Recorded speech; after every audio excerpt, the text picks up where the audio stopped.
नमस्कार दोस्तों, मैं हूं शोभित। और यार कल हमने एक वीडियो बनाया था जो कट ऑफ को लेकर के था। ठीक है, तो आप लोगों को लगभग सभी लोगों को ये पता चल चुका होगा कि कट ऑफ कैसा जा रहा है। देखो, बहुत बच्चे अभी भी कमेंट सेक्शन में पूछ रहे हैं कि सर मेरे 125 आ रहे हैं, मेरे 135 आ रहे हैं, बताओ मेरी कितनी रैंक आ जाएगी। भाई देखो, मैंने कल भी बताया था कि हम सिर्फ प्रेडिक्शन कर रहे हैं। एग्जैक्टली कितनी रैंक जाएगी वो हम नहीं बता सकते। हमने एक आइडिया दिया है, आप उस आइडिया को लेकर के बैठ सकते हो और ज्यादा परेशान होने की जरूरत भी नहीं है, क्योंकि 2-3 दिन के अंदर तो रिजल्ट आ जाने वाला है। पिछली बार भी ऐसे ही हुआ था, एक हफ्ते के अंदर रिजल्ट आ गया था। इस बार भी लगभग ऐसा ही होगा। वेबसाइट चेक करते रहना, रात तक भी कई बार रात में आ जाता है रिजल्ट। ठीक है, पिछली बार 12 बजे रात में आ गया था रिजल्ट, तो रिजल्ट आ जाएगा। 2-3 दिन ही लगेंगे, मुझे तो ऐसा लग रहा है 2-3 दिन से ज्यादा नहीं लगेंगे। अब जो इंपॉर्टेंट क्वेश्चंस हैं उनके ऊपर हम एड्रेस कर रहे हैं, उनको बहुत ध्यान से सुनना। जैसे कई बच्चे ऐसे हैं जिनको ऐसा लग रहा है कि मतलब जिनकी 100 के ऊपर नंबर है, 110, 120, 130, 140, इनकी रैंक अच्छी आएगी। ये श्योर है कि इनकी रैंक अच्छी आएगी। ये टॉप 2000 3000 वाले बंदे रहेंगे। ठीक है, जितने ऊपर नंबर जाएंगे उतनी अच्छी रैंक आने वाली है। लेकिन कुछ डाउट जो मुझे यहाँ पे क्लियर करने हैं। पहली बात, कई बच्चे बोल रहे हैं कि सर अभी तक स्पॉन्सरशिप नहीं ली है, तो क्या अभी स्पॉन्सरशिप मिल पाएगी।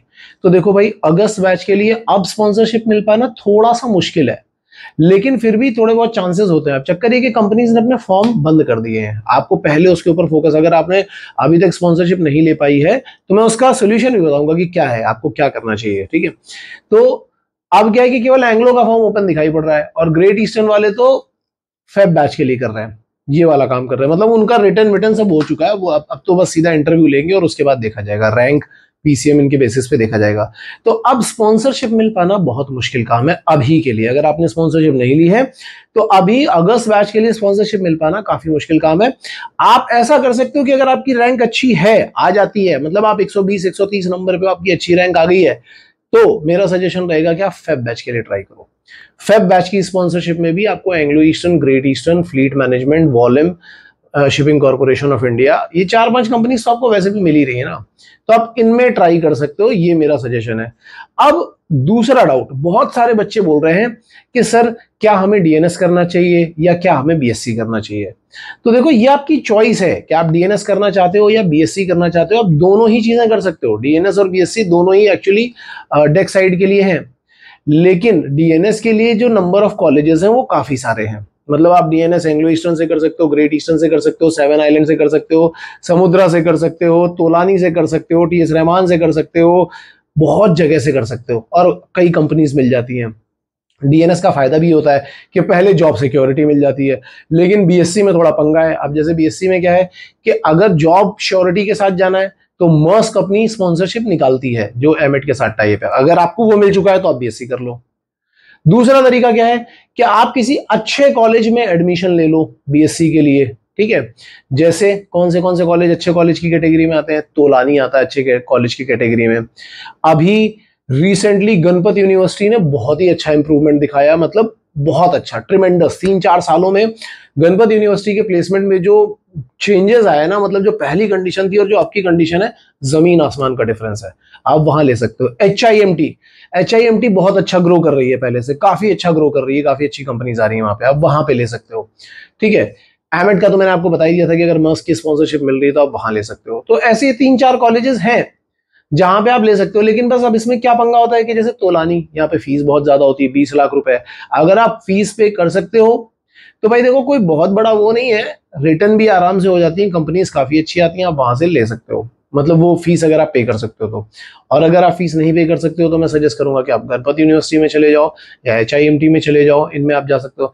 कई बच्चे बोलते हैं सर क्या मुझे आईएमयू कैंपस मिल जाएगा, मेरी इतनी रैंक आ रही, क्या मुझे आईएमयू कैंपस मिल जाएगा। देखो, मैं आपको एक चीज बता देता हूं, क्योंकि कई बच्चे जो मुझे ये पूछ रहे हैं कि मुझे आईएमयू कैंपस मिल जाएगा, ये वो वाले बच्चे हैं जो जेई की प्रिपरेशन कर करके आ रहे होंगे। क्योंकि वैसे मैं भी बहुत टाइम तक जेई के लिए ही पढ़ाता रहा हूं यार। अभी मैंने मर्चेंट नेवी के लिए पिछले 5-6 सालों से पढ़ाना शुरू किया है। 5-6 साल नहीं, खैर ज्यादा हो गए, साल तो ज्यादा हो गए, 7-8 साल हो गए।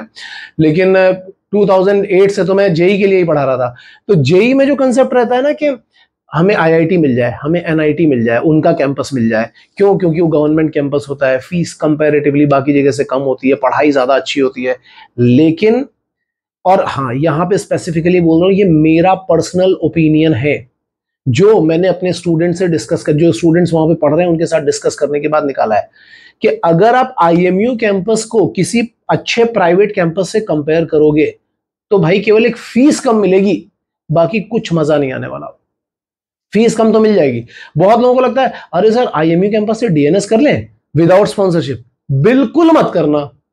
कई लोग मुझे ये बोल रहे हैं कि सर मैं कैंपस में विजिट किया था, वहां पे मुझे वो ऑफिसर मिले थे, वो बोल रहे थे कि डीएनएस कर लो, प्लेसमेंट तो हम करवा ही देंगे।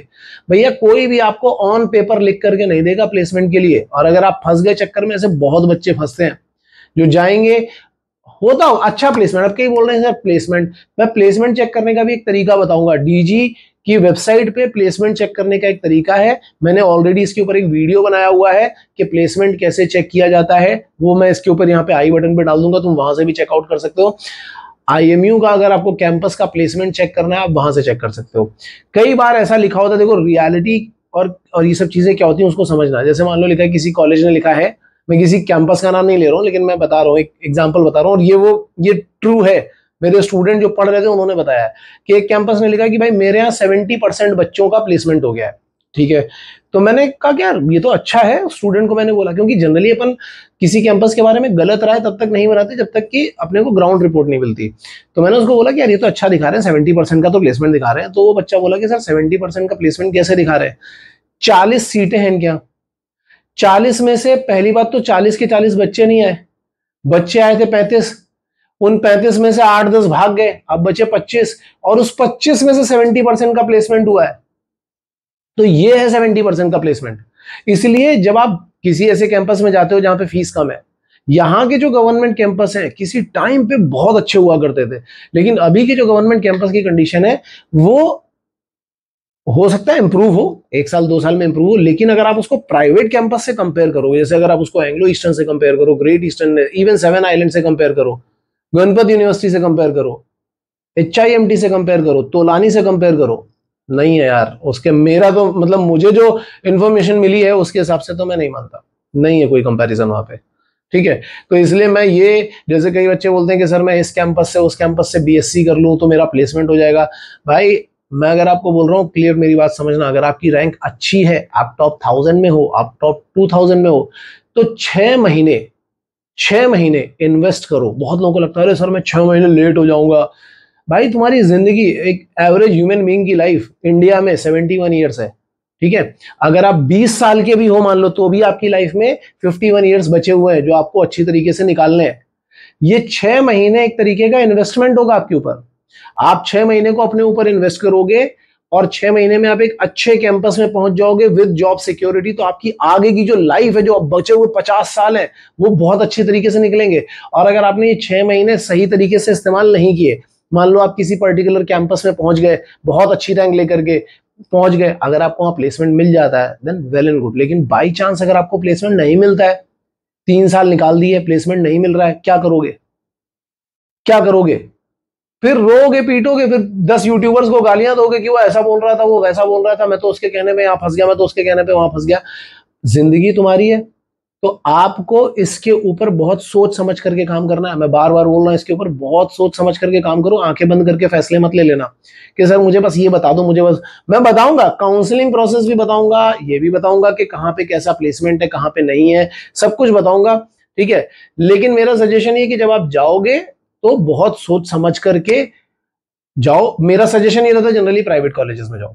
आप, ये तो आप लोगों को अभी तक पता चल चुका होगा कि किसी भी प्राइवेट कॉलेज का किसी भी पर्टिकुलर बंदे के साथ में कोई टाई अप नहीं है।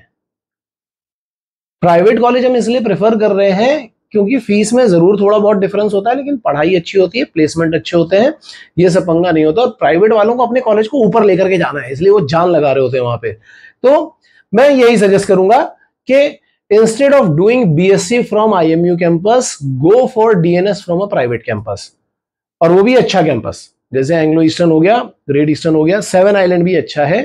ये जो अपने फ्लीट मैनेजमेंट और वॉल्यूम जिन कॉलेजेस में बेचती है वहां पे भी आप जा सकते हो। तो आप इन सब में जाने का ट्राई करो जो ज्यादा अच्छा है। और अगर आपको लग रहा है कि नहीं मुझे IMU कैंपस ही जाना, तो उसके ऊपर काउंसलिंग का एक प्रॉपर वीडियो बनाऊंगा, जब रिजल्ट आ जाएगा तो उसके बाद बनाऊंगा। तो मेरे ख्याल से मैंने 2-3 चीजें यहाँ पे क्लैरिफाई कर दी कि अगर आपकी रैंक अच्छी आ रही है, अभी स्पॉन्सरशिप नहीं मिली तो क्या करना चाहिए। फ्यूचर स्पॉन्सरशिप मैंने आपको बता दी, अभी तो नहीं मिल पा रही तो नहीं मिल पा रही। अगर आप BSc करना चाहते हो बीएससी और डीएनएस में डिफरेंस बता दिया है कि भैया एक में फीस कम होती है, डीएनएस आपका 1 साल का कोर्स होगा, 18 महीने की ट्रेनिंग होगी और उसके बाद आपको अपना वो सेकंड मेट वाला एग्जाम लिखना पड़ेगा।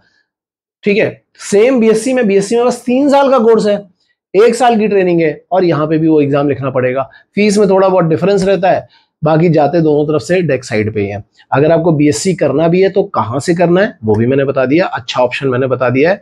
और अगर आपकी अच्छी रैंक आ रही है, आपको अभी तक स्पॉन्सरशिप के बारे में नहीं पता था, तो मैं सजेस्ट करूंगा कि आप फेब बैच के लिए जाओ, ना कि अभी के लिए। उम्मीद आपको ये सारी चीजें समझ में आई होंगी। आपके कई सारे डाउट्स हमने वहां नीचे देखे, उन सब के ऊपर हम एक एक करके वीडियो बनाएंगे। मैं ट्राई करूंगा कि आपके डाउट्स के ऊपर एक दिन में 2-2 वीडियोस बनाऊं, ठीक है। और कुछ अगर छोटे छोटे डाउट्स होंगे तो उनको हम लोग क्या करेंगे कि हम उसको शॉर्ट्स में ही डाल देंगे, ताकि आपको डाउट्स आपके सारे के सारे क्लियर हो जाए। इसके अलावा हमारा जो नेक्स्ट ईयर का बैच है यार, जो 9 जून से स्टार्ट होने वाला है, जिसके अब बहुत ही कम सीट बचे हुए हैं, ठीक है। आज से लेकर के 31 मई तक 10% का ऑफ है, अर्ली बर्ड ऑफर। अगर कोई बच्चा ऐसा है जो नेक्स्ट ईयर की प्रिपरेशन कर रहा है तो फटाफट ऑफलाइन में जाना चाहते हो तो ले लो। कुछ लोग घर से कर रहे होंगे, 12th अपीयर होंगे, घर से कर रहे होंगे, वो एम 2026 वाला बैच भी ले सकते हो, ऑनलाइन बैच है वो भी ले सकते हो। Okay, all the best guys.